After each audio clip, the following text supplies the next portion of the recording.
Well, all right, everybody. Sorry we're about 9 minutes late. Had a power outage, lost all kinds of craziness here at Unscripted. But I'm your boy Jay McLovin. I'm gonna throw a big shout out to Pride for Prideful Takes that kept us afloat. Boy, Logan Landers was on top of it too. Don't think I'm forgetting you, Logan. I appreciate that, Pride, much love, man. I love you to death, bro. How you doing, Pride? I'm good, bro. I'm good. Just another great day to have a great show. And I know it's just when you thought the NBA couldn't get any more messed up. Like the last team on earth you would expect to get Donovan Mitchell gets him. It's crazy, bro. Should have been my heat. Don't worry. Hey, give about 2 seconds. We gotta hit that up. Hey, Logan, how's it going, brother? Hey, doing good, man. Doing good. Also, hey, want to give a shout out to our boy Frankie C, man. Had a great day the other day.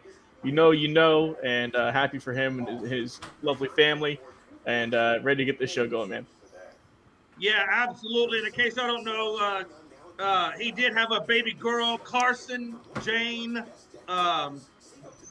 Cruz. I was not breaking his last name. I was going breaking the Yankee. I almost said Carson Jane Yankee or something. It was great. Foxborough Carson. I don't know. Oh, there we go.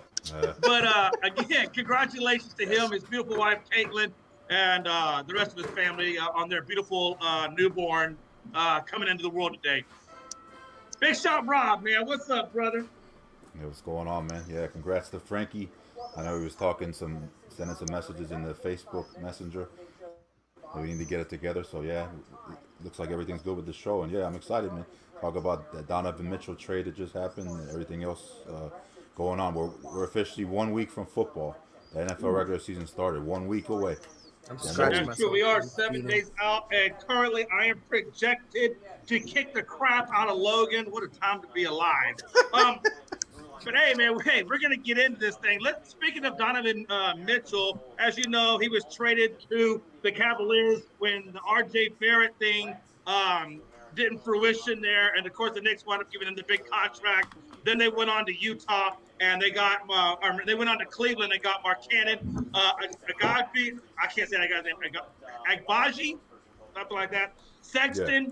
And 3 first-rounders and 2 pick swaps to where now Cleveland's lineup's going to look like Garland and Mitchell at the guards, Osimhen at the small forward, Mobley at the power forward, and Jarrett Allen at the center with Love, Lopez, and LeVert coming off the bench as their big-name guys. Again, Pride, 9 games out of first, and they were, in the play-in, like the 9th seed in the play-in? I mean, hey, how much better did they get? I think they can get. I want to be careful how I say this because this has the potential to make them a top 3 seed in the East, but it's Cleveland, so I'm scared. That's kind of the weird thing. So, obviously this was by far. It was hilarious. So the Cavaliers sent Colin Sexton, Lauri Markkanen, Agbaji, 3 first-round picks and 2 pick swaps to Utah just for Donovan Mitchell. So they did all that for Donovan Mitchell. It gives Donovan Mitchell an opportunity to go to a new cast, which the team isn't bad. You know, Jay, you spat out their starting lineup with Donovan Mitchell, so I do have some expectations now of the Cavaliers. I'm not going to say championship or bust, but after what they did last year, and nobody had them even in the play. I know I didn't. I didn't even have them in the play-in. So for them to have, dare I say, successful year last year, and now you're adding Donovan Mitchell, honestly, it can go either way. But if I have to bet money, I think they're like the 4th seed in the East. I really do. Absolutely. I'm a Donovan Mitchell fanboy, so take what I'm saying with a huge dump truck Logan, of salt. all I want to know out of this is 3 pick swaps, or 2 pick swaps, 3 first-rounders, and a couple of players, one of them being Sexton, for Mitchell. Who got the better end of this? Who's going to come out better in this deal? See, it's hard I would say right now, obviously, I think it's got to be Cleveland just because they are looking ready for a playoff run. But I did see an interesting note, Jay, and over the next 7 seasons, there's 2 teams that own, I believe it was 17 first-round picks. and that's the OKC Thunder, and now the Utah Jazz. So obviously the Jazz are in full rebuild mode. I mean, I know they got Clarkson and a few other nice pieces, but they can really use those picks to their advantage. I mean, you can get some pretty good role players to help out a lot sooner rather than later on your team. Now, as for Cleveland, like we said, I think they are going to be a bona fide, legit playoff team this year. They did give up a lot of young talent. I like Sexton. He already signed a 4-year extension already with Utah. So you are giving up that. But the thing that Cleveland has is a good mix of young talent and also some good vets as well, with Rubio, with Kevin Love also. So you're getting the leadership from those vets with the young, energetic youth, and also Donovan Mitchell, who's a great shooting guard.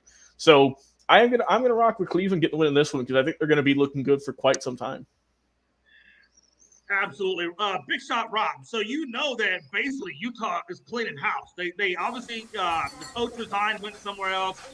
They lost both their star players. I mean, so now they are basically starting back over from scratch. Who do you think got the better end of this deal, man? Do you think Cleveland's going to prosper more, or do you think that Utah can get the right players with these picks and bounce back into it? Yeah, I definitely think Cleveland got the better end of the deal because, I mean, you get a superstar point guard and, a superstar shooting guard in Donovan Mitchell, and I like Cleveland's young core. I like what they have with Darius Garland and Evan Mobley. I like their young core. I think they're going to be a much improved team. I think they're going to be fighting for a playoff spot. Like Pride said, I would probably put them around 4, 5, or 6, somewhere like in the middle there. I don't think they're going to be playing in the play. I think they're going to be a better team than that. So yeah, I would put them there right in the middle. You know, I'm kind of disappointed the Heat didn't get Donovan Mitchell. That would have been nice, but you know, just didn't happen. We didn't have the right pieces to give Utah. But hey, Cleveland came in there and surprised everybody. I mean, we all thought he was going to go to the Knicks, and then I know the Heat were mentioned in there, but hey, Cleveland just came in there and surprised everybody. And I hope with Cleveland that they're able to keep this guy happy and, you know, like put a good team around him, so they're able to keep him. Because I mean, we saw what happened with LeBron James after a few years. He left Cleveland, went to Miami, won some championships in Miami, then came back to Cleveland. And the reason he left Cleveland was, you know, because he didn't have a good team around him there. But I think Cleveland's learned their lesson. I think they're going to put a good team around them, and I think they're going to be successful. Do I think they're going to win the championship? Probably not. But I could see them definitely being a tough out for whoever they play in the playoffs. Absolutely. Hey, guys, I'm going to switch gears real quick to NCAA football. I'm going to give you 3 games. All I want is who you got winning and by how much. Georgia versus Oregon. You got one. I'll give you 1 minute to give me your synopsis of the Georgia-Oregon Pride. I got Georgia by 3 touchdowns. I was talking to my coworker about some of these games. So yeah, I don't know. I don't look at the Oregon as that much of a threat. Georgia, that most of their important pieces, especially offensively, they retain. So, you know, 3 tutties at the bare minimum. All right, Logan, Georgia, Oregon. Yeah, I got the national champs getting the dub in this one. I'm going to go by 17. I think Oregon's got a pretty decent roster. I mean, obviously, their brand new head coach came over from Georgia, so he's going to have that little bit of intel, you know. But I like Oregon. I think they're going to be a decent program. Obviously, with you losing Thibodeau, that's going to hurt. But yeah, like Pride said, man, even though Georgia lost a lot of their defense, they still have a phenomenal offense. I think it's going to get more recognition this year. I mean, Bennett's a nice quarterback. And also Brock Bowers, man, he led the league in terms of freshmen with touchdowns with 13, I think, last season. So he could have a big game. And I think that Georgia's going to have a good day, win by 17. Hey, real quick before I go to Rob, I'll tell you what, Mike Hughes, I'll take that meat deluxe. I just don't want no cheese, so please hold the cheese. Big shot, Rob. Figure. Big shot, Rob, man. Hey, Georgia, Oregon. Yeah, I'm going to go with the defending champs also. I'm going to go with Georgia. I'll say 2 touchdowns. Okay. The game is in Georgia, if I'm correct, right? I believe so. I believe it is in Georgia. Yeah, so yeah, I'll take Georgia by 2 touchdowns. It's going to be a competitive game, I think, but I just think, you know, Georgia's the better team. They're going to be hyped up coming off that national championship, and yeah, they'll be ready for those Ducks. So we got 14, 17, 21. Are we gonna prices right it and make a bet? Who's the closest of the score? I was Without about to going say over? we're all right there. And it, well, Right. well, Jay, how Hey. many you got on winning by? Or who you got winning? Georgia, Oregon. I got about Yeah. the same. I got 2 touchdowns on it. Okay, It's so number 2 of 14. 11 against number 3. So Yeah. It's gonna be a good game. I'm gonna go 2 touchdowns, and I'm gonna keep it at that. I'm kind of in agreement. I think we're on the lines of pride. But I'm kind of interested about the Cincinnati-Arkansas game. Arkansas is at number 19. Cincy's at 23. And, Arkansas last year was a pretty good spot, good team last year. So, but I am going to give the nod. I'm going to go Cincinnati in this one, the Bearcats. And I'm going to go by 13. I'm going to go with Cincinnati by 13. Pride? I'm gonna go Arkansas, only because of the fact with how much Cincinnati lost in the draft. Like they lost a lot, and the recruits they had to replace them. I wouldn't say they're all world. They're solid, so it's not like Cincinnati's gonna be like bums or anything like that. But I think that's gonna hurt them. I think it's gonna be a close game. I think Arkansas wins by a touchdown. Okay. Logan? Yeah, Fred, I'm arguing that with you, man. I got Arkansas by 7 as well. It's gonna be a good matchup, man. I mean, both these teams lost a good bit of talent, and honestly, I think it's just gonna be the defense who wins this one in week 1. So I'm gonna go Arkansas, and I like KJ Jefferson too. He's a really good quarterback. Led his team in passing and rushing last year. He got that dog in him. So I'm gonna go Arkansas by 7. Yeah, Frankie's got Cincinnati by 10. So me and Frankie are synonymous. Big shot. This is a real toss-up, man. Anyone can win this one. True. Yeah, I think it's a real toss-up too. I'm gonna go with Arkansas by 10. I like wow. the SEC. Okay. I like the SEC teams better. But Cincinnati, yeah, they lost a lot of talent. They've been a good team. I mean, they made it to the playoff last year. But yeah, I think they lost a lot of talent. So I'll take Arkansas by 10. All right, folks. Last game, Notre Dame versus Ohio. God, that's a good one. Number 5 team in Notre Dame versus number 2 in Ohio. I'm going Notre Dame. I'm going to go with the luck of the Irish this year. I'm going to put some faith in those guys. I think they take Ohio out. I think it's going to be close, though. I think they take them out by 7. Right? I'm just sick and tired of Notre Dame. I hate them. I'm tired of putting my love, my faith, my energy, and my hopes just for them to go, hey, yeah, let's spill this cup. So no, I'm going to Ohio State. And honestly, I'll be honest, I think it's gonna be an ugly game. Yeah, I Like think I'm talking about for Notre Dame, 2 interceptions and 2 lost fumbles, bare minimum, and you're gonna see them kind of like looking all depressive. And I really do, man. Look, like and it's funny because Frankie's saying me too. I think Frankie was the one that I was talking to about this. Yeah, Every Frankie's single a Notre Dame time, fan.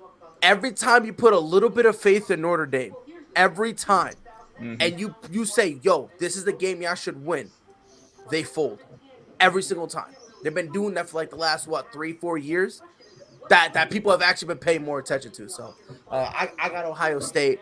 I'll say 17. Logan? I got Ohio State winning this one by 14. I think C.J. Stroud, if he has a great year like he did last year, is going to win the Heisman. And also, Travion Henderson's probably one of the best running backs in college football also. So I just think the offense for Ohio State's going to be too much for Notre Dame. But, yeah, like kind of like what we've been saying, man, Notre Dame, every time they seem to get in the spotlight in recent years, I mean, really last 20 years, honestly, they haven't really done much with it. So I got Ohio State by 14. Rob?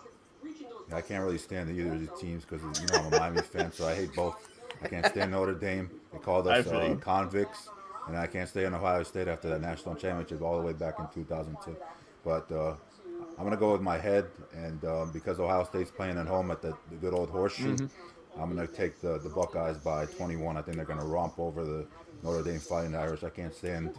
So Jay's the one with the Irish. 21. I think I'm the only one. That's all right. Hey, we're going to rock it out.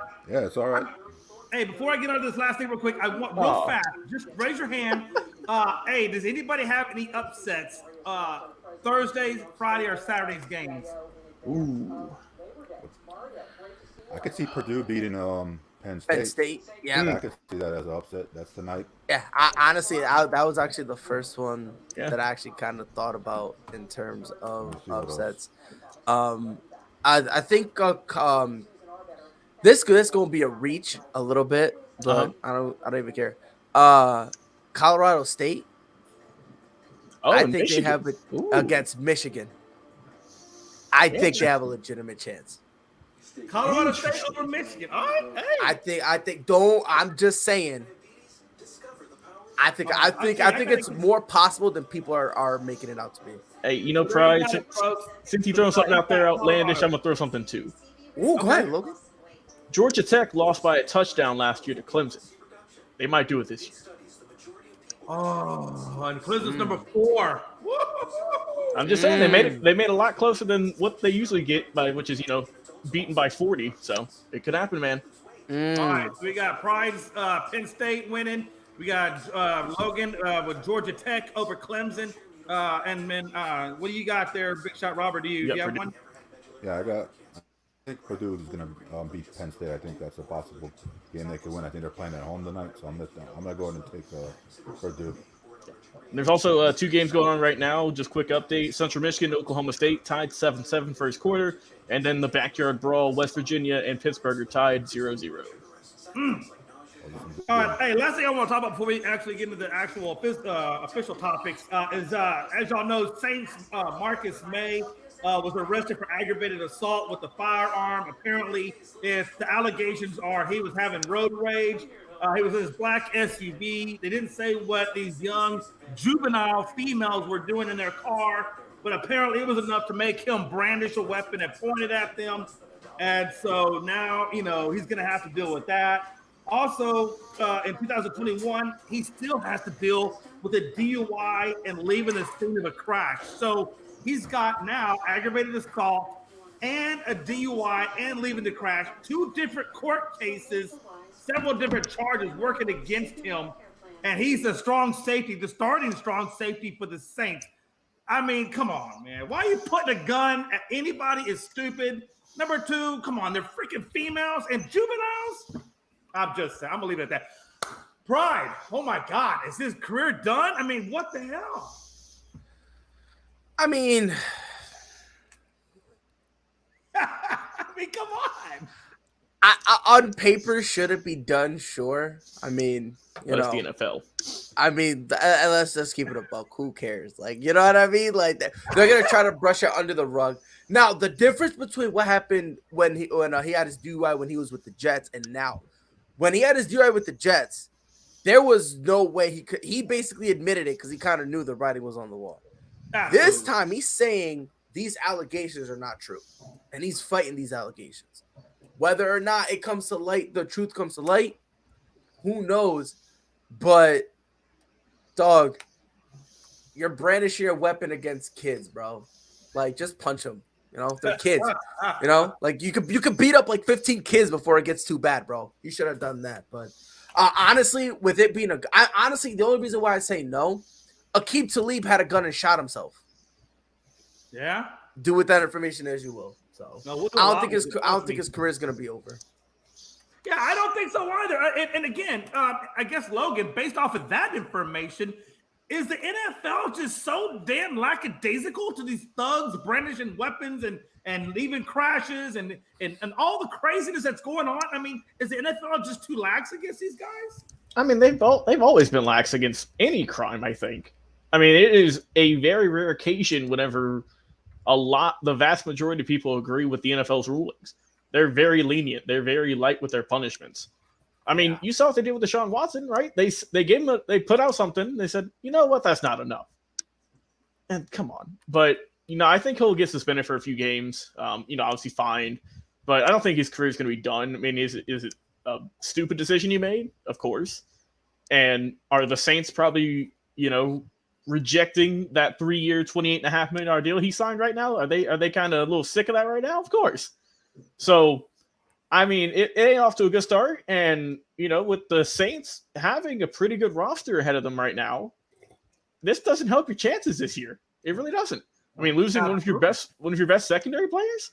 And he was supposed to replace Malcolm Jenkins too. Exactly. And now, I mean, you're going to have to find, I don't know who else is on their depth chart, but who's going to replace him?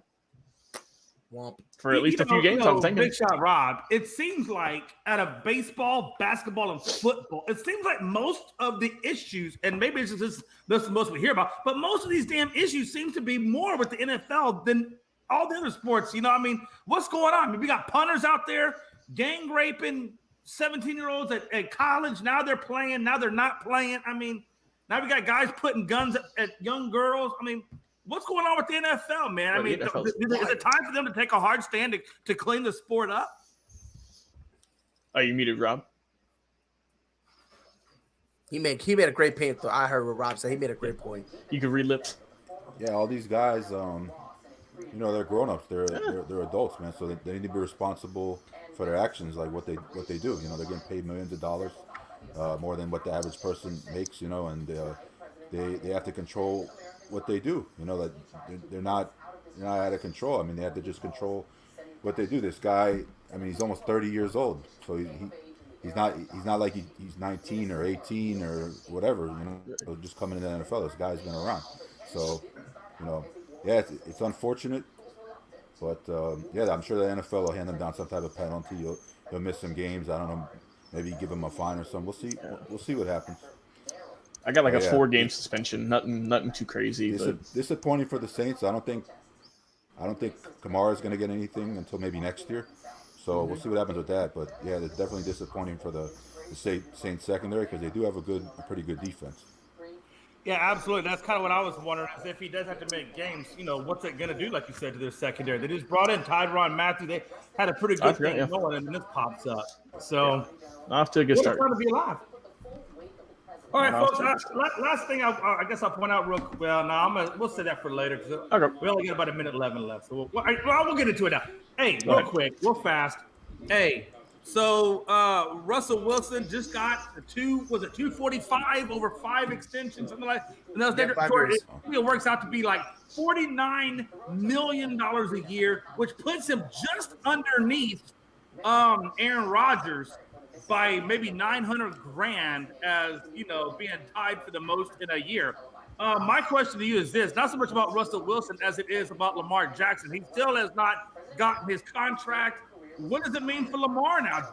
Are we going to see Lamar eclipsing Aaron Rodgers and them? And this is going to be, you know, a big-time contract coming his way probably next year because it looks like they're going to go into the season with the franchise tag. He's not. No way. If I'm Lamar, I don't want that money. I will take a pay cut. Do you see who I'm throwing the ball to? Yeah. Okay. All right. The legitimate contender of who people think is gonna be my number 1 receiver. His name sounds like what I did before I married my girl. Like this is the stuff he's working with. He's got Mark Andrews, who's scared to run past 5 yards because he knows Lamar can't throw 7. You know what I mean? Right, Save true. some of that money. Try to go get Michael Thomas. You know, maybe Devontae Adams will get tight and he'll want to go. You're going to have to do something like that because if I'm him, I don't want that money. I don't want that. Pay me something respectable and go get me something. You know, go get me something. Half these guys on the roster, if you go to like their Madden thing, it's just like the black avatar. It's like the shadow guy with like no features or anything like that. That's half these guys. So if I'm more, I don't even want the money. But shout out to Russ for finessing the system. Oh my Got God. an extension before taking a snap of the regular season. I don't know how he does it. Logan? You want to know why? What? Broncos country. Let's ride. It's that whole one-liner there got him that extension. I ain't gonna lie, but 100%. if I'm the Broncos, man, I mean, I like Russ. He's a good quarterback, but he's getting a little old. You know, I mean, you know, knock on wood. Let's hope he don't get hurt. But how do we know he's about to be the same player he was in Seattle? I mean, it's a 4-year deal. 2 of them might be good. I don't know about the other 2. I'm just saying. We'll see. But if I'm Lamar, I'm kind of with pride. I mean, Lamar Jackson throwing to a bunch of guys who are, like I said, don't have photos. They need a little help. And someone said Russ isn't top 10. But yeah, I would take a pay cut. I mean, he's earned a good chunk of money. Don't get me wrong. But I don't think he needs to take this type of deal to be, one of the highest paid quarterbacks. Is he a great quarterback? Yes. But the difference is Russell Wilson's got people to throw to. Aaron Rodgers, well, he did have people to throw to. But you don't have none to throw to, Lamar. So, yeah, I mean, get your money. I think he's going to get kind of a short-term deal. Not a long-term deal by any means, but give him a short deal, give a bit of money, and then go get some receivers. Get some help. Big Shot Rob, does Lamar take the biggest payday on history? Do you think he'll get offered the biggest payday on history? I don't think so because, yeah, you guys are right. Pride and Logan are right. I mean, they need to get better receivers to throw to. I mean, he's got Rashad Bateman, who's pretty much a rookie. He didn't really play last year. I think he was injured. And you got Mark Andrews, who's been a good tight end, but he's been around a while. They have some decent running backs. I mean, they get hurt all the time though. So if I'm Lamar, you need to get some better players around you to build that team. Like if you want to win and get in the playoffs, because I mean, the Ravens are a good team. They have a good defense, but they just get in the playoffs and they lose. Like one year they played against Tennessee at home. They were the number 1 seed that year. And Tennessee and Derrick Henry just came into Baltimore and just ran all over them. Mm-hmm. So, all right. Lamar has to prove himself a little bit more as a quarterback before I could see him getting like a big contract. We'll see how he does this year. He still doesn't really have the weapons, but we'll see how he does throwing the ball. Maybe it works out with Rashad Bateman. I don't know what other receivers they have. I know Bateman's the one, or probably Mark Andrews would be the one, and then Bateman the 2. So, yeah, we'll see what happens. All right, and there you have it, folks. Again, Frankie says Lamar gets hurt week 3. I mean, he is a running quarterback. It's not like unforeseeable that could happen. I mean, it could happen. So Lamar's betting on himself on the franchise tag. So we'll have to wait and see how that pans out. In other news, could the LA Chargers be the AFC favorite? Well, yeah, I think they could. I think 5 out of 6 last Super Bowls were teams that weren't even thought to compete for a title. So he put them in there. The Bengals, the Bucks, the Niners, the Eagles, the Falcons, all teams that didn't get the previous year come back and get it.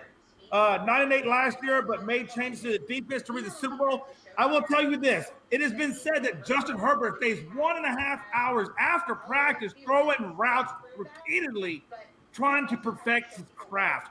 I just think that with Staley saying that this team is all in, this team is going to be aggressive, this team is going to go after it, they're going to have that mentality, and Herbert he's just improving leaps and bounds. Eckler, the defense, Khalil Mack, Bosa, the whole 9 that they're doing is just amazing. And I didn't have them at first, but the more I think about it, yeah, I can see these guys winning the division, or at least giving Kansas City a damn good run for their money en route. Pride? So Brandon Staley saying, I liked what he said about how everyone's going to play, except for the aggression part. That's probably the last thing you guys need right now, because your aggression is probably what cost you guys a playoff seed. So settle down there, Buckaroo. I've been saying this since Russ got traded there. I believe every single team in the AFC West gets to the playoffs. I wholeheartedly believe it. And you can make an argument for every single team being the favorite in that division. You can make an argument for every single one. So if you tell me you legitimately have the Chargers as the favorites in the, NAFC, I don't think you're crazy for that. I really don't think you're crazy for that. Because like I said, I think you could make an argument for everyone in the AFC West. So do I think they're going to come out the AFC? Me personally, I don't think so. I think it's still the Chiefs that's going to come out. But the Chargers definitely have a legitimate chance, especially considering you have a young quarterback who basically anyone he throws to as if he's got insane confidence. They're bought in defensively, right? So they're doing everything possible. They have a very complete team. So I don't think I'm not betting on them to make the Super Bowl, but if they're your favorite, you're not crazy at all. Ooh, yeah, I don't blame you. Again, on paper, they look pretty damn good, Logan. Are they going to transfer it into real life? Hey, man, like I said, they're looking really good. And like I said, they beefed up on defense. Their offense is looking pretty solid, too. And let me just say, man, Justin Herbert probably had the least talked about season last year that people still aren't really kind of comprehending. Threw for over 5,000 yards, almost 40 touchdowns, and only 15 interceptions. I mean, that is very good. And if he can continue that trend, then if he can do exactly what he did last year, and even in his rookie year, he had a really good year. I mean, you got to put the Chargers up there as a really good favorite for the AFC, not the West, but just the AFC in general. Right. But like we said, I think the only kind of question mark is the head coach, only because he's kind of new to all this, right? Mm-hmm. I mean, he ain't no Bill Belichick to where you've been in this 20 times. You ain't been in the deep water fights. You've been deep in the playoffs. So far, he's 0-1 in the playoffs. We know what happened last year. And hopefully he can learn from that. He can learn from his mistakes and just grow as a head coach. But like you said, they got a lot of vets on defense, and that's nice. But sometimes it does not work out that way. We all know. All of our teams assigned veterans. We're like, yeah, he's going to have a great year, and then he just doesn't do nothing. That's the only kind of issue I could see with this Chargers squad. So I think the offense is going to be spectacular. It's going to be a light show every week. But the defense, I like the names they've gotten, but can they produce on the field? We'll see. Big shot, Rob. Yeah, this Chargers team, man, they're loaded on offense, and they put a great defense together. They got J.C. Jackson. I mean, they're just totally loaded on defense. Joey Bosa. They got great. I think they put together a great defense, and I think that's definitely going to help them out. I hope with the offense. But looking at this division, I mean, I don't see all 4 teams making the playoffs in this division. I just think 3 are going to make it, and 1 is going to be left out. So it's going to be a very tough division. Any of these teams could win the division. I mean, all these teams are capable of making the playoffs. I just think 3 are going to make it, and 1, is going to be left out. And Herbert, yeah, he definitely has something to prove. I mean, I had him as my fantasy quarterback last year. He had a great year, kind of like underrated, got overlooked. But I think he's definitely got something to prove this year, and he's going to do that. We didn't expect the Bengals to get to the Super Bowl and Joe Burrow, and look what they did. That's true. Yeah. So that's a big statement. If Joe Burrow and the Bengals beat Kansas City, and they got to the Super Bowl, why couldn't the Chargers do it? The Chargers play in their own division. They play them 2 times a year. They know them better than anybody else. I mean, they could definitely beat Kansas City or pretty much anybody else in the AFC on any given Sunday, as long as they're playing their top ball. So I wouldn't be surprised at all if the Chargers got to the AFC Championship or even got to the Super Bowl. Absolutely. Real quick. So they did go for 4th down 31.5% of the time. And again, or they completed 4th down when they went for it 31.5% of the time. That was a league high. Again, their offensive line, they brought in 2 big guys to fill it. So their offensive line is a lot bigger. They lost to the Raiders. We know last year in overtime, they've improved the team. I think they get past that. Again, I know Dustin Reese says as long as they got Mahomes and Andy Reid, basically, that, he still has them top of the division and moving on. But I'm telling you, I have a feeling this year that San Diego is going to they're going to be a force to reckon with. And I think we're going to all take notice of that. And that's just my opinion on it. You mean L.A.? Yes, well, San Diego, LA. Man. It's San Diego to change. So they all move around so damn much, I can't keep track. But thank you, Pride. I appreciate you for that correction. God, I love Pride. Go Chargers, go. Go Chargers.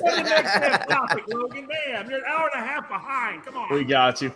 Hey, good or bad? Here, look, this is awesome. Now, again, this is what we were supposed to talk about yesterday. And I know, Pride, I'm going to try to give you much time because I know you want to talk. MLBPA represents minor leaguers. For the love of God, it's a great thing. I think it's great for them. I think it's finally going to hopefully get them the money they deserve. It's going to get them accommodations they deserve. Because for the love of God, a damn A-baller makes $500 a week, a AA makes $6, and a damn AAA makes $7. Come on. Are you freaking kidding? Nobody can live like that, Pride. Nah, and honestly, the only way this will be a good thing is if changes actually be implemented. That's really it. We were talking about this in one of the morning shows. There's a building that has like 2 floors for like fighters. It's the UFC Apex, like the one that they built in Vegas. That thing cost like 20 bill, like I think it says like 20 million. And I'm telling the specs of the guys on the show I was with, and the lowest guess was like $1 billion. People thought it was like $1 billion, 1.4, 2.1 billion. It's only 20 million, right? So like, they should be able to at least get them some sort of accommodation, right?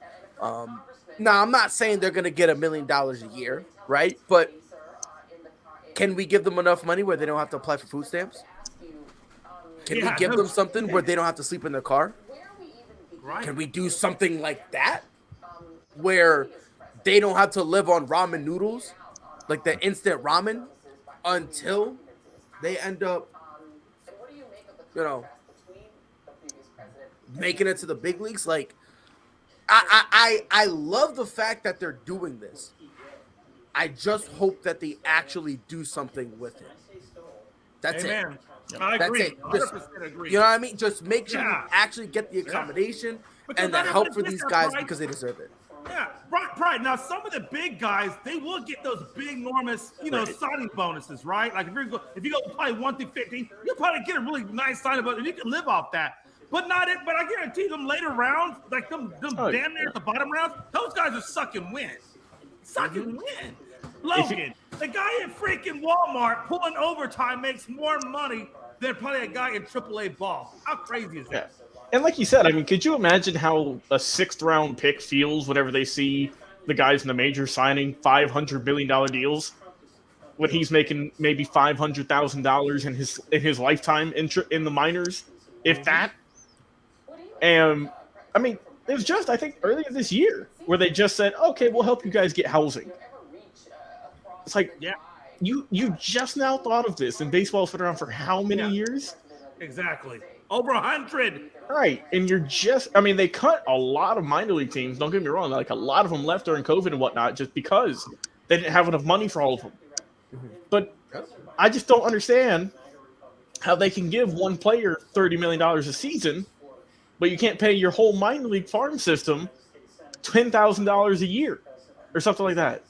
It's just unfathomable. It's wild to see. I'm glad that they're finally unionizing for all this. They deserve more money. All of them do. Because like you said, they shouldn't have to worry about applying for food stamps, living off of crappy diets, or just even wondering where they're going to sleep on the next road trip. So I mean, let's not forget they don't take planes everywhere, guys. They take buses everywhere for the most part. Mm-hmm. So it's wild. It's wild. Big Shot Rob, let me ask you a question. They complain about the WNBA and the money in which they make. Yet I have seen stories, I have read articles by baseball players in the minors that are living out of their cars. And yet we're talking about WNBA when we got minor leaguers living out of their cars, making $500 a week at A-ball, all the way up to $700 at AAA. If that. What's going on? Yeah, that's crazy, man. Because these guys deserve better than that. I mean, there's some decent players in minor league baseball. I mean, not all these guys are going to make the majors, obviously, but they deserve to be treated better than that. Because they still are technically sort of like major league players, but I mean, they're just on a different level. I mean, it's minor league, but they definitely deserve to be treated better than that. I mean, right now they're getting treated like they just work like a regular job, like somebody working a regular job, or somebody working a little bit that has like a salary job makes more money than these guys do. So, yeah, I definitely think they deserve to be treated better. And I was just thinking about this because there's so many baseball players that come from like AAA and college. Has there ever been a baseball player that jumped from high school right to like the major leagues? It's very few. Yeah. Very few. Most of the time they have like a month. I think like Bryce Harper was like a month. Right. He was not in the minors. Like the minors, yeah. I think Mike Trout, I don't think he was in the minors. I think he let me see. Okay, I found it here. Only 23 players in MLB history have went from high school straight to the majors. Wow. In history. Mike Trout wasn't one of them, though. Let me check. Yeah, because I feel like Frankie brought up a good point. If you're sitting at AAA and you get called up in the middle of the season, Mike Trout, no. Obviously, you're not making $700 a week. I mean, they're gonna bump you up to what? Probably the league minimum at that point. Yeah. When you get called up, you get bumped up to the league minimum, unless there's something in your contract that prohibits it. Okay, I mean that's what I figured. That's kind of what I figured. And then again, if they send you back down, then you would go from that probably back down to your minor league. To your normal thing, right? But that's how it works. If you're already a pro, you get paid your normal salary. Right. So like when Chris Bryant was on the Cubs and they sent him down for what was it, like a month, just so that way they could keep him a little longer, just to trade him anyway. He still got paid his normal amount. When Bryce Harper, he was just in the minors doing his rehab stint, he was still getting paid the same. So yeah, when you're a major and you sign your contract at the majors, your contract doesn't fluctuate. It's whatever they pay you. But if you're a minor leaguer, they do bump you up for however many games. If you're on the bench, they bump you up for those. And then once you go back down, so does your pay. And I found it here. If I'm on Bryce Harper's team and he comes to my team, I'm like, yo, Bryce, we over here eating ramen. Can we get a steak? Well, it's like we saw with Max Scherzer not too long ago when he was doing his rehab. He gave those guys like Rolex headphones, even Rolexes. Took them out to a nice dinner. Yeah, there was that's how you're supposed to treat guys when you're down there and you're getting paid that much. One of the minor leaguers, he was on he was on a show that I was watching like a couple weeks ago, and he says that's usually how most of the big leaguers do it. That they understand, so when they go down, they were there. Yeah, it's like, hey yo, it's on me, and they kind of hooked them up with like gear and like food and stuff like that. So like big brother takes care of little brother, you know? Yeah. And but the sad part about it shouldn't be on the player to do that. That's the crazy part. And one more shouldn't be. And that's the downside to it, right? I mean, and again, under the CBA, that's what these guys are getting paid currently. Hopefully with the MLB Players Association now hopefully representing them, they could go back and revise the CBA and get this rectified and get these guys up to where they need to be. That's the idea, I would imagine. Am I right or wrong? Right. Yeah, and then one more thing, too, Jay, before we move on. Only 3 players since 2000 have been called up from high school. A lot of those were in the 70s and 80s. That was when most of it took place. Ooh. But, since 2000, only 3 players. It is, let me see, Xavier Nady, Mike Leake, and then in 2020 it was Garrett Crotchet in the COVID year. So those guys aren't even in the league anymore, are they? Yeah, most of them. You're foul, Rob. All right, Logan, let's get this bad boy started. Let's do it. Best players available after the final cut day. Hey, look, guys, and again, we were talking about this earlier. I know when we were talking about Lamar Jackson and his contract, we know he didn't have anybody to throw the ball to. There are a couple of wide receivers that are out there. I don't know if they're worth a damn, but Tyler Johnson's out there. He's a 6'2", 206 guy. Got a catch rate of 87.8. Looks like the Colts, Ravens, possibly the Falcons are interested in him. And then they also got Will Fuller out there. And when healthy, he gets to 11.7 yards per target. Again, he has the ability to go on top of defenses, which makes him one of a kind. But again, only when he's healthy. And that's really the biggest problem. And then there's still Odell Beckham Jr. out there, which I think I think he's going to go back to the Rams when he gets fully cleared. I think Sean McVay wants him. And then also I think you got Ndamukong Suh out there, 35-year-old defensive tackle, still could kind of get, the interior defense going. But those, in my opinion, I think maybe tight end O.J. Howard is out there. But those are really kind of the 5 I'm looking at that might kind of be worth something. O.J. Howard just signed a couple hours ago. Bengals, Texans. Bengals? And there you go. So Howard's off met the with board. That's what it was. Pride. What are you looking at, man, in terms of guys out there that you think might still land? Well, I mean, there's going to be guys that all right, whatever. I didn't want to do this anyway. I think Alex Leatherwood, the dude who just got cut by the Raiders. I think the Chicago Bears have picked him up. Logan Ryan was the one that kind of confused me a little bit at first. Tampa Bay let him go. And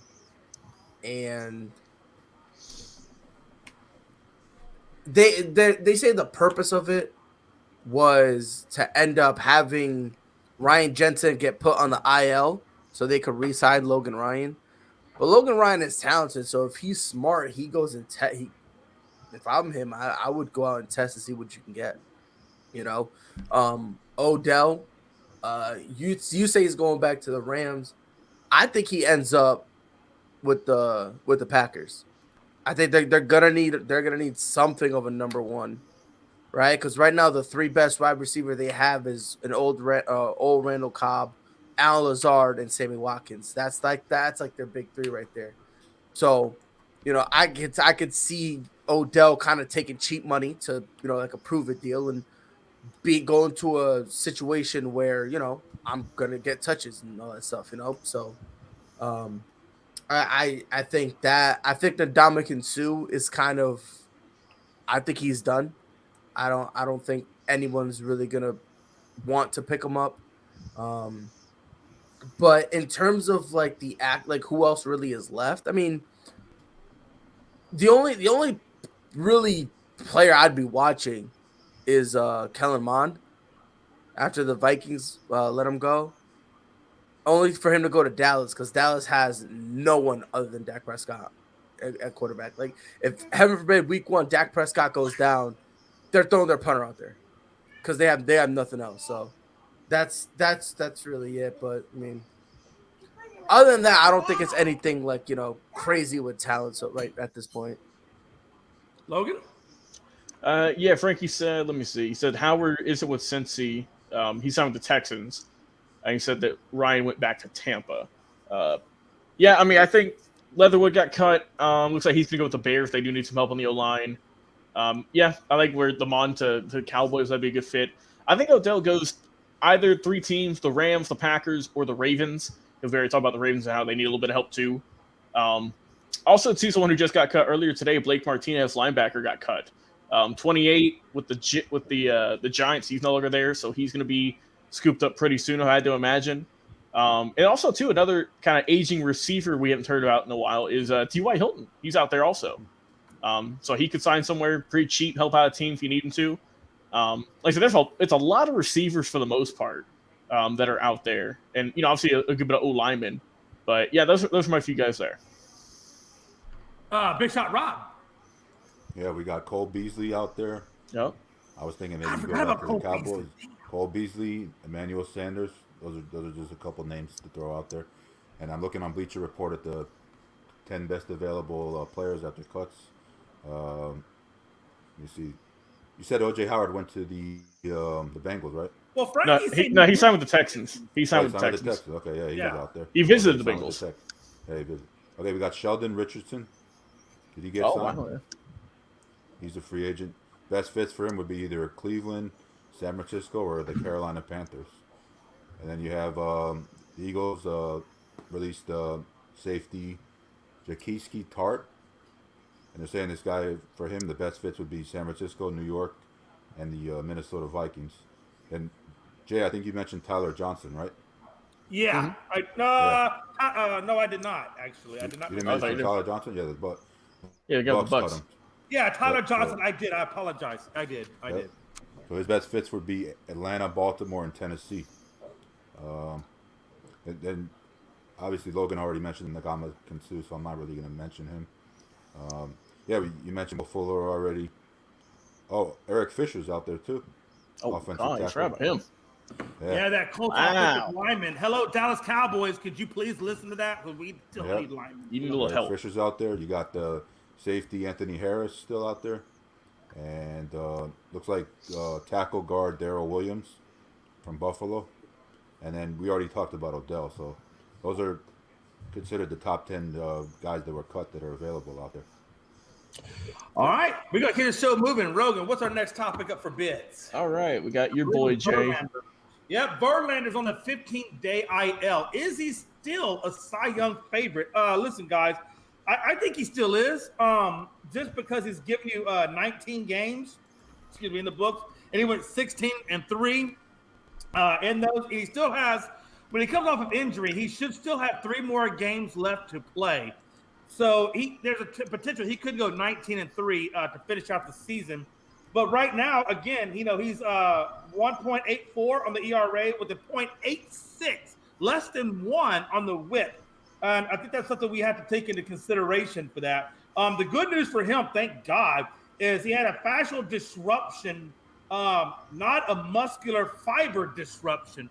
So what that means is the fascia was tore, which is that layer that's just above the muscle, but the muscle itself was perfectly fine. So that's the best. And had it torn into that muscle, he'd have been gone for the year. But since it's only in the fascia, it'll obviously with time it'll recuperate, and he will have to have surgery, and he still will be back. Like I said, hopefully for 3 more games, probably mid-September. that he should be back. September 13th, I think, will be his next start if he repairs or if he recuperates on time. So he should. I'm sorry, I said 3. He should get at least 4 more starts after the 13th. So that's kind of where he's at. He's got 5 consecutive trips to the ALCS with him. So that just kind of tells you what Verlander means to the Astros. But yeah, I still think he's in line for the Cy Young. Pride.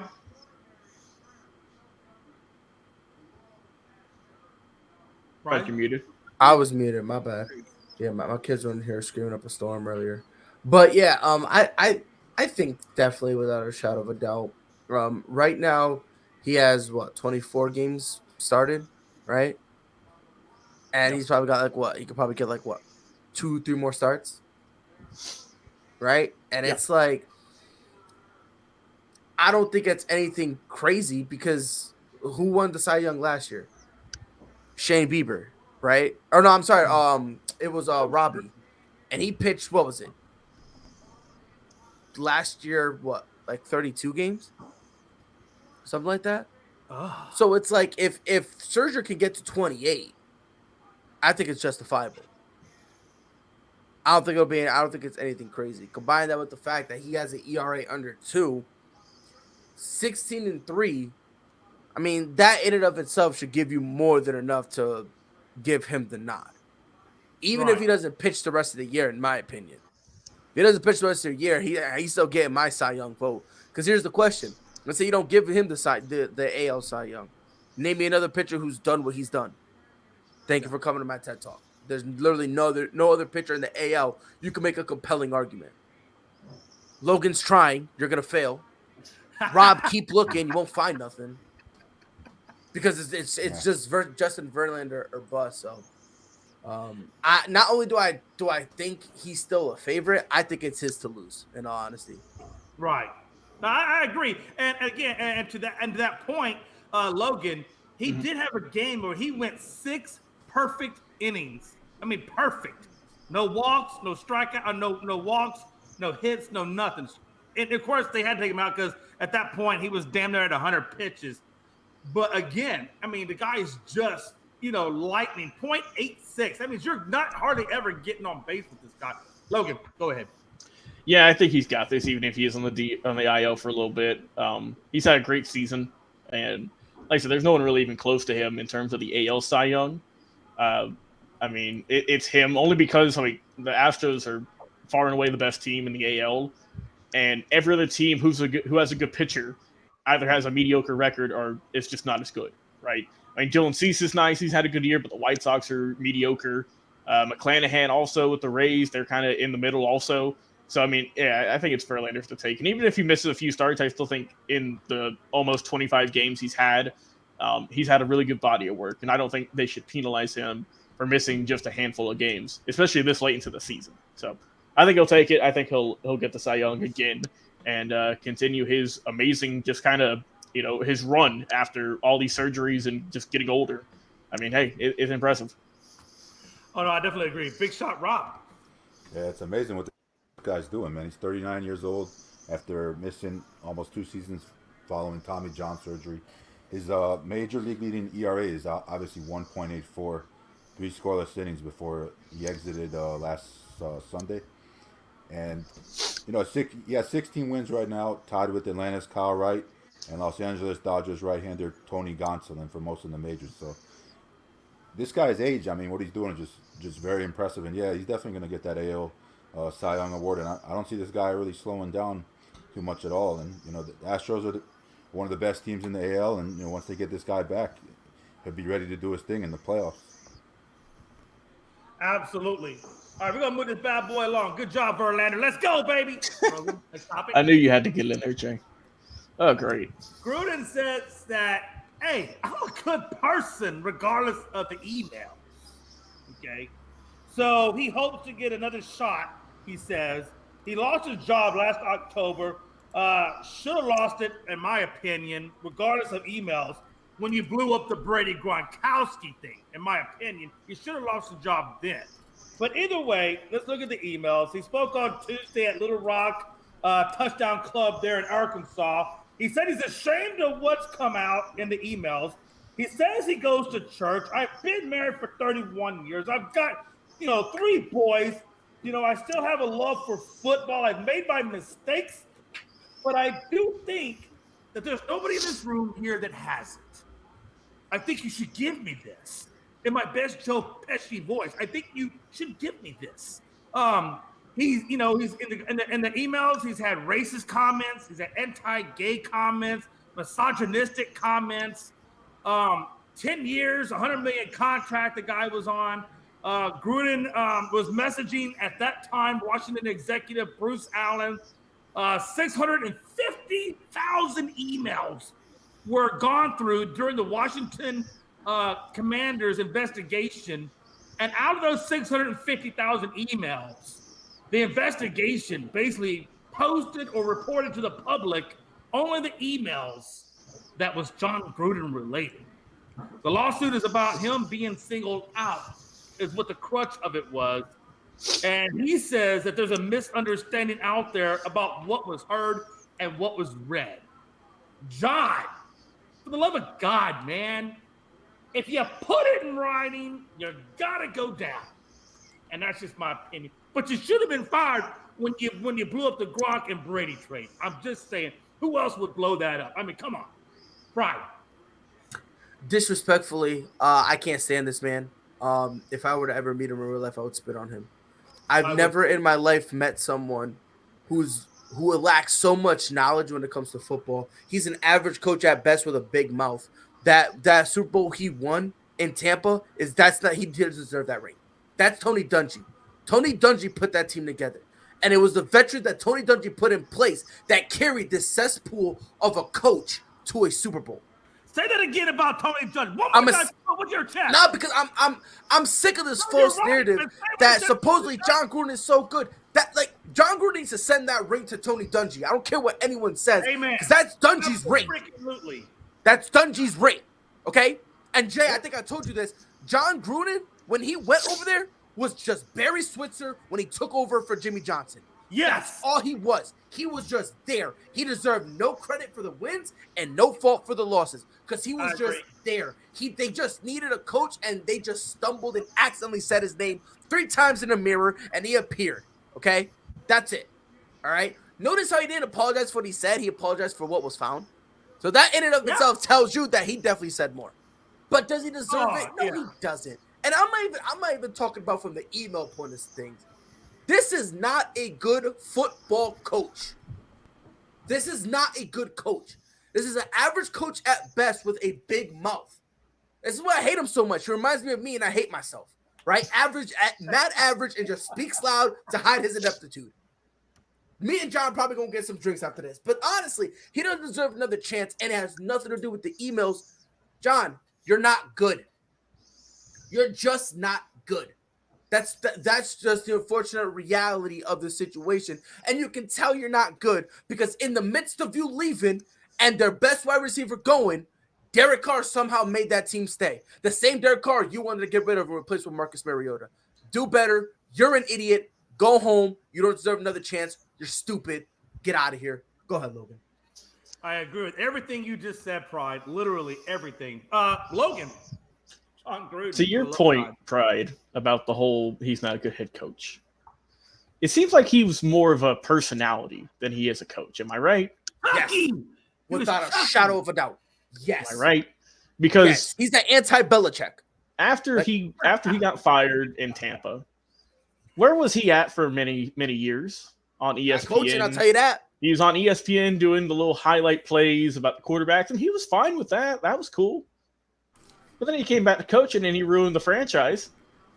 I mean, Leatherwood got cut. I think it was 5 of their 5 picks from the 18 to 21 draft that he was a part of are already gone. Yeah. You know, for bad drafting or off-the-field issues they had, whatever it may be. And real quick, Logan, if I'm not mistaken, of all those guys, every single pick they had in the first round. Mm-hmm. Leatherwood's gone. Arnett is gone. Jacobs is still on the team, but his option got declined. Yep. I mean, we all know what happened with Henry Ruggs. But I think he should run for a politician's job, fellas. Because with that kind of answer he gave of, Yeah. I go to church. I have 3 beautiful children. I've been with my wife for 30-something years.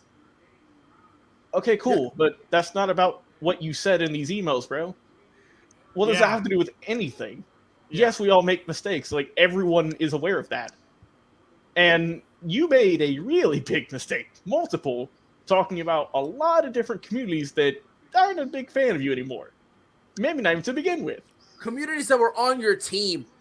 Yep. You can make the comments and we'll forgive you, but you still got to be held accountable. And he has not held himself accountable for any of this. I haven't seen him giving money to charities. I haven't seen him going on tours, talking, like he's just kind of in his own world. Logan. And just needs to step away from the limelight. Just go enjoy your life, but we don't need to hear from you anymore, John. It's over. And real quick, Rob, before I let you go, Logan, he doesn't even need to donate.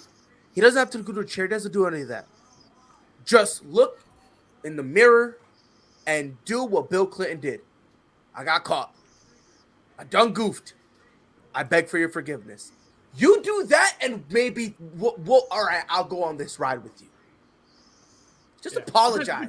But he still has to be accountable. And that's the thing. He doesn't want to be, you still got to hold yourself accountable for what happens. I mean, I'm sorry, but when you put it in writing. And there's a lot of emails. There's a lot of emails about it. I want to, Rogan, listen, to say it is one thing, right? Right. To write it means you thought it, you wrote it, you proofread it, and you said it. And then, like Pride said, all while you had potentially players on your team who is just messed up. Rob, go ahead. Do you know how much brain cells you have to use to write that type of stuff, and how much time elapses in between? Anyway, big shot, Rob. Go ahead. Yeah, I remember listening to John Gruden as a Monday Night Football announcer, and I always thought he was a pretty good, personality of Monday Night Football. And then when he got into coaching, I was thinking that's the biggest mistake this guy ever made, was to get back into coaching, because he's just a loudmouth, that runs his mouth. That's all he is. Yeah, that's pretty much all he is. He's a loudmouth. That's all he did. Was just say words. He didn't produce. When I was living, they didn't make the playoffs with him. Yeah, when I was living in Florida, he was at an event. I got to meet him one time.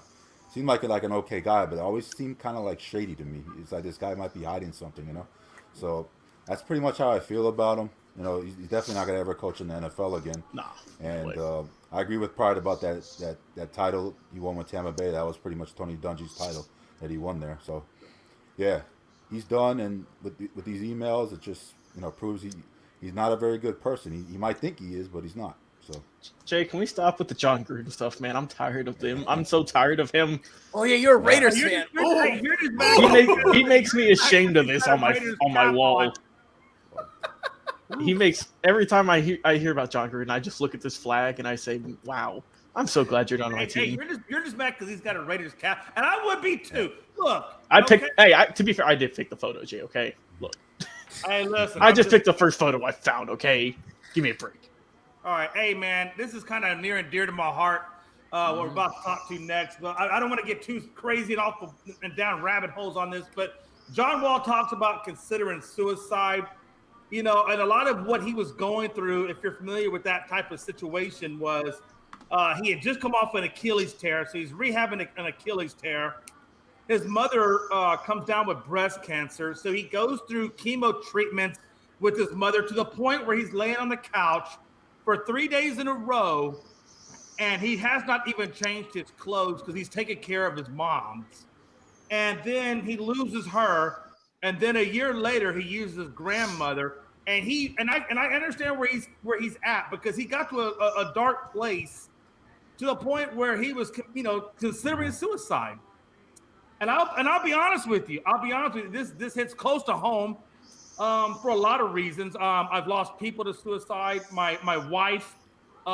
We were in a restaurant, and I hope Mel doesn't hear this, but I'm gonna tell you because it needs to be talked about.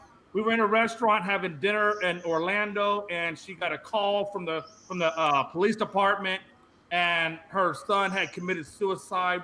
And I remember carrying Melanie out of the restaurant and basket carry, and there was somebody there, and I don't know who you are, but if you're listening to this podcast, I love you and I thank you, because for some reason they paid our dinner, because I had given the lady my debit card. She said it had already been paid. And there are still good people in this world. I know there are good people in this world. John Wall, I am so thankful that you did not go through with your plan to commit suicide.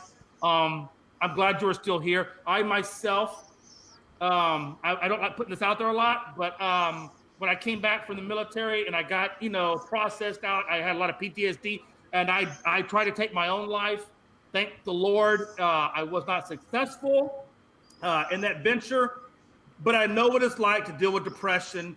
I know what it's like when you feel like you have no way out. And John Wall, I am thankful you're here. I'm thankful you're with the Clippers. I'm thankful you see a brighter day, and you are now moving on. And I will root for you with the Clippers just because of your story and what you've gone through. And I love to see you be successful moving forward. And yeah, man, that's my 2-minute spiel. Pride. Obviously, I'm not a huge John Wall fan. I always thought he was a solid player, but I always thought that, people were too quick to, hop on him. So there was a stretch where I was anti-John Wall, but I will say I'm not surprised he came out and said this. When you go through the stuff that he went through, when you're at the lowest point of your life, not only personally, but professionally. Yeah. Like, you're professionally also at your lowest. It's going to hit hard on you. That's just, it's going to hit you. And it's going to hit you twice. Because what some people do, some people try to, go and use their work as an escape. And especially basketball players. Many guys have tried to say that they use basketball as an escape. Imagine when your escape makes you just as miserable as when you are at home. It's crazy, So yeah, I feel for him. Glad he didn't do it. You know what I mean? Now he's in a situation where now he could begin to, the road to recovery for his professional career. So, glad he didn't do it, and hopefully, he doesn't go through anything like this again. Amen. I am so with you on that, Pride. Logan. Yeah, and I mean, in a very, very recent years, right, we've seen more and more athletes coming out talking about their mental health issues, whether it be suicide or what have you. And, we all mess around, we all joke around, because, I mean, we've all made jokes at John Wall for being hurt, never on the court, just stuff like that. But it just kind of shows that we never really know what's going on with players, athletes, or just people in general in their personal lives or anything like that. And, I applaud John Wall. I think we all do for coming out, for speaking about a very, very sensitive topic, and for just kind of going through what all he went through in a very short amount of time with, his mother, his grandmother, and also with his own injuries, right, in his own personal life. And, I think we're all rooting for him. We hope we get to see him back on the court, and hopefully he gets any help he needs. Yeah, I think he has been going to therapy talking about stuff, so that's nice to see.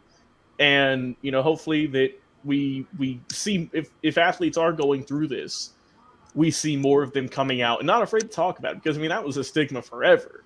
In sports, I mean, Jay, you can test the military, like everywhere, that you just you don't really talk about it.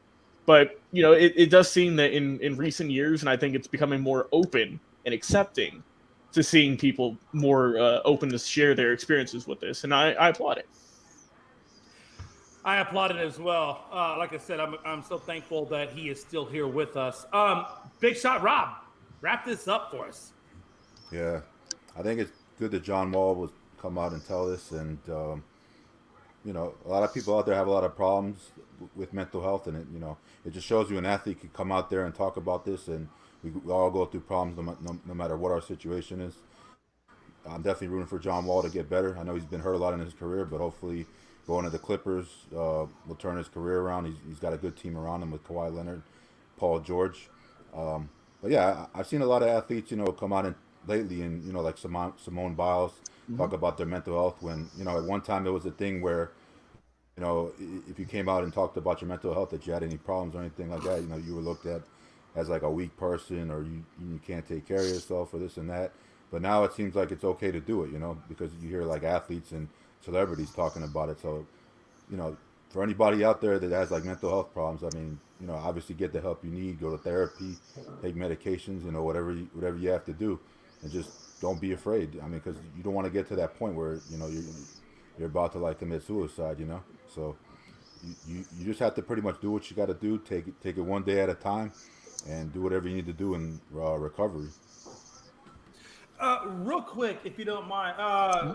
So John Wall has gone to the Clippers, and he says he's excited to be obviously around Paul George and Kawhi Leonard.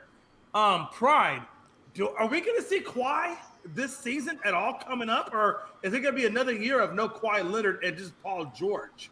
I think we see Kawhi. 100. Well, I believe we see Kawhi Leonard. I think he's healthy right now. I think not only he's healthy, I think he feels healthy enough to play. So if the season were to start tomorrow, he's suiting up, and he's playing however long they need him to play or whatever. So I don't think he's sitting out again.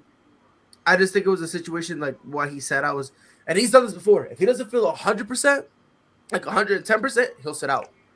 But with all this time that passed, I think he's had plenty of time to be good, feel better. So I think we see Kawhi Leonard this year.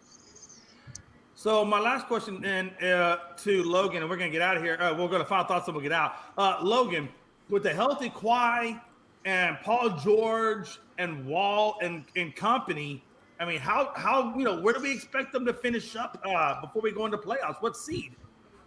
If healthy, I think the West is still tough. If all of them are playing to their capability, maybe a top 5 seed. I can't right now say where they would seed, but I think they're a really good team. Also, talking about Kawhi Leonard, I found an interesting stat, and obviously, we all mess on Anthony Davis for missing a lot of games. In the last 3 years, he's played more games than Kawhi Leonard. I'm throwing that out there. I'm gonna throw that out there because I don't hear anyone talking about that. No, you're right. No, but you're right. That's a very good point that you make. Big Shot Rob, last question, and then we're going to final thoughts. My question for you is, you've heard what Logan had to say. You've heard what Pride had to say in reference to this team. If you had to put a percentage on their chances of making the Western Conference Finals, what percentage would you give them? Me? No, he's talking to me. Oh, I would give him maybe if they're fully healthy and all those guys are playing together, I give them maybe about a 70% chance.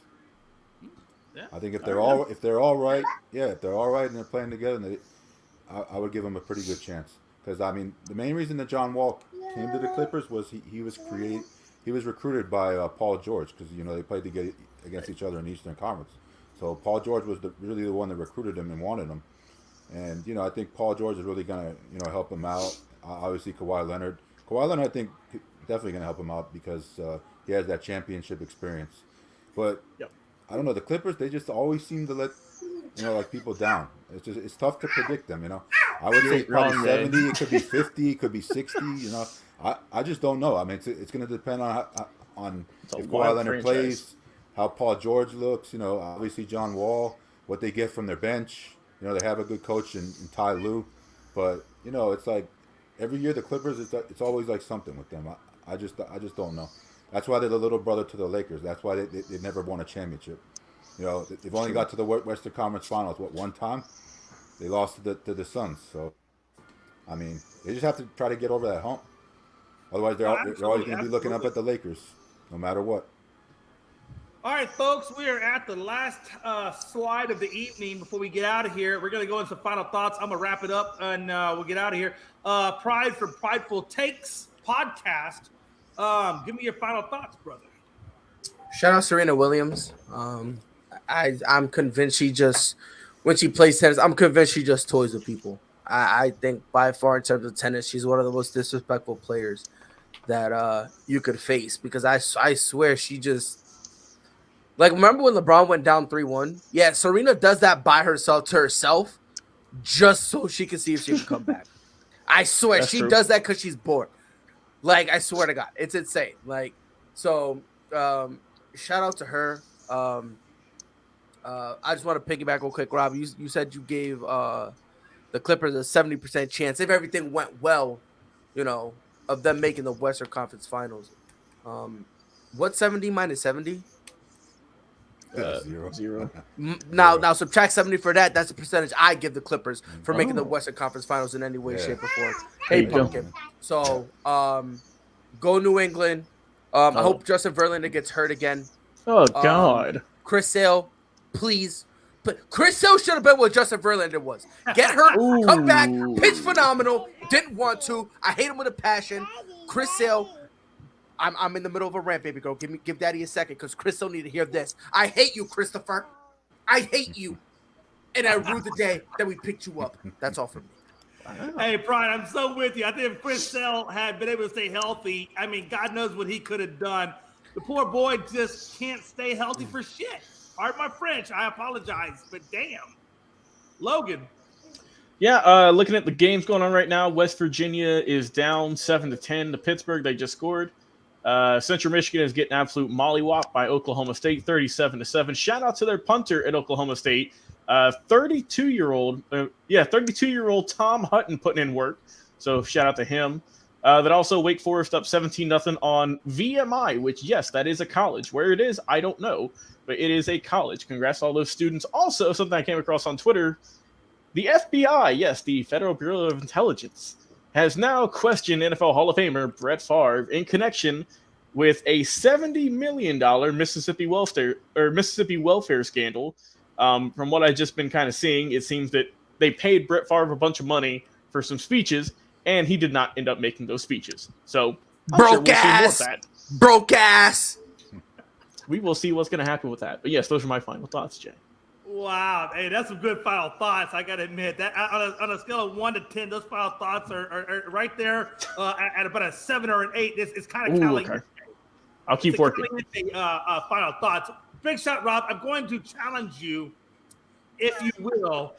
You've heard Pride's final thoughts on Sale. You've heard Logan's thoughts on Brett Favre.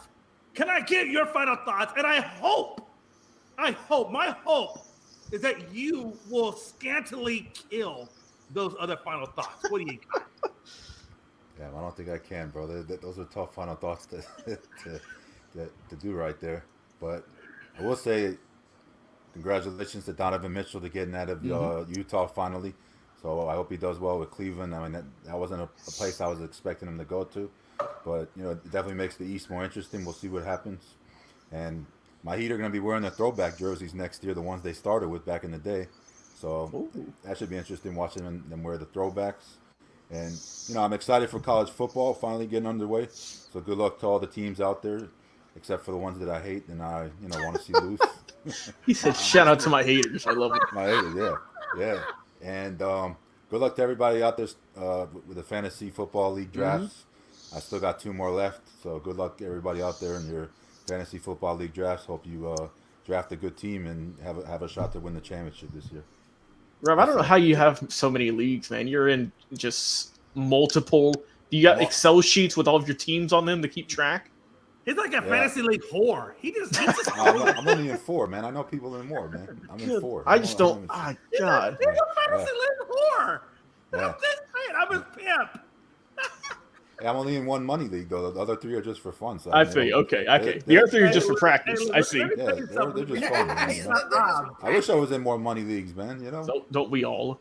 Hey, when you get Big Shot, Rob, there's 2 versions. You either get the competitive money version of him in your fantasy league, or you get the alternate, I just don't give a damn, auto draft in your free league. So it depends. You kind of get 2 versions of Rob. I actually like to draft my teams, man. Believe it or not, it's fun. It's fun to go after the debacle we went through with our drafting, as always. I'm glad we got it figured out. That was hard, man. That was hard. That's not kidding. Also, Jay, I hate the Rockets New Jerseys. We were supposed to be an hour show. We even had a timer to do it. And we'll work on it. I got to tell you, it wasn't Pride that killed us. I think it was me. So I apologize. Yeah. We'll work on it. We'll be better for you, the fans. In the early round of the 20 minutes. But it's okay, man. It is what it is. Pride, you did it phenomenal. Please log into Prideful Take Podcast. The guy knows his shit. Pardon my French, but he's amazing. And then you got Logan Landers from 100 Yards of Football, on Unscripted. He obviously knows his stuff. And then you have Big Shot Rob, who always throws in some good comments when we can get him to use the proper mic. Can I just say, oh no, Big Shot Rob, if you don't mind, before we get out of here, I just want to make a comparison, if you will. I don't know if anybody here, Pride, I don't know if you watch it. I'm not going to stereotype you. I'm going to give you the option. Maybe you do watch it. Logan, maybe you watch it. I don't know. There is a show called Big Bang Theory. Is anybody familiar with that? Yes. I always see the last 2 seconds of for AEW. Listen, there is a character. I love that. There is a character on Big Bang Theory, and I challenge you to go and watch one episode of it. But there's a character named Howard Wolowitz. I don't know if you're familiar with Howard Wolowitz. Mm-hmm. But Howard Wolowitz has a mother. Yep. Yeah, he ends up piping that girl with the high voice. Yes. Yeah. Howard! I swear to God.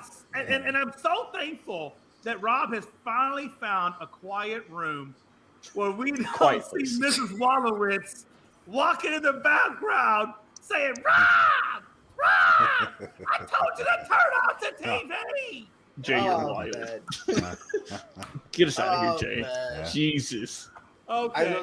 I just found hey, Rob, I hope you find the humor in that, because I know every time I have found the humor in it, but I'm glad that you found a private space now. It's just nice to have you in a private area that only us can see you. That sounds kind of creepy, so I'll back off. Very creepy. Yeah, Jay, get out of here. You're getting into the dark territory. Let's get out of here. Yeah. All right. Well, dark side of Unscripted. Hey, listen. No, hey. I just want to end the show with saying this. Number one, I'm really surprised that the three of yous, nobody mentioned, and I'm really surprised at you mostly, Pride. I'm actually kind of disappointed in you that you didn't talk about Serena Williams advancing past the second round at the U.S. Open, considering considering that this is probably her last tournament. Right. Why didn't you bring up Serena Williams? Right. How well she's doing? Pride, don't say anything. Jay, I'm just gonna say, go back to this whole segment and listen to Pride's section. That's all I'm gonna say. And you'll see. I've always got the most to say, man. Did he say? Was I not paying attention? I don't think you. Jay, just rewatch the show. Go back to whatever minute it was. I'll be quiet. Pride, don't say nothing. I'm just saying. Remember, he didn't go after any of us. No, I'm just saying, Jay. Remember when I went on? Pride, there's a nail in the wall, and I just ran into it. So just. I'm just saying. Remember when I was going on my shtick on how LeBron went down 3-1 and how someone else does that on purpose because they're bored? I think I was sharing the show at that point, but okay, I'm going to go with that. That was 10 minutes ago. To quote Rob, what the haberdashery? Hey, listen. Pride, I took accountability. I said there's a nail in the wall, and I literally ran into it. So let me run to the damn nail. I'll pull myself off, and we'll keep going forward, okay? We'll see you all Saturday, 8 o'clock. If you want to watch this show, yes, you can, but we are going live still. No, we're out of here. This is a show. This is a show. One last comment. I know Dennis Rodman is going to Russia to get Brittany Griner's release. Yeah. I hope he secures it. All right, good for him. I don't think he'll make a difference. Hey, hold on. Dennis Rodman, please, as I close this show out, don't forget Mark Vogel. As you bring Brittany home, bring Mark Vogel with you. He deserves to come home. He's a teacher. I love teachers. I had to put that out there. Folks, Thursday, 7 Eastern. Please tune back in to Unscripted, and we'll have more content. You guys have a good night, and we are out of here.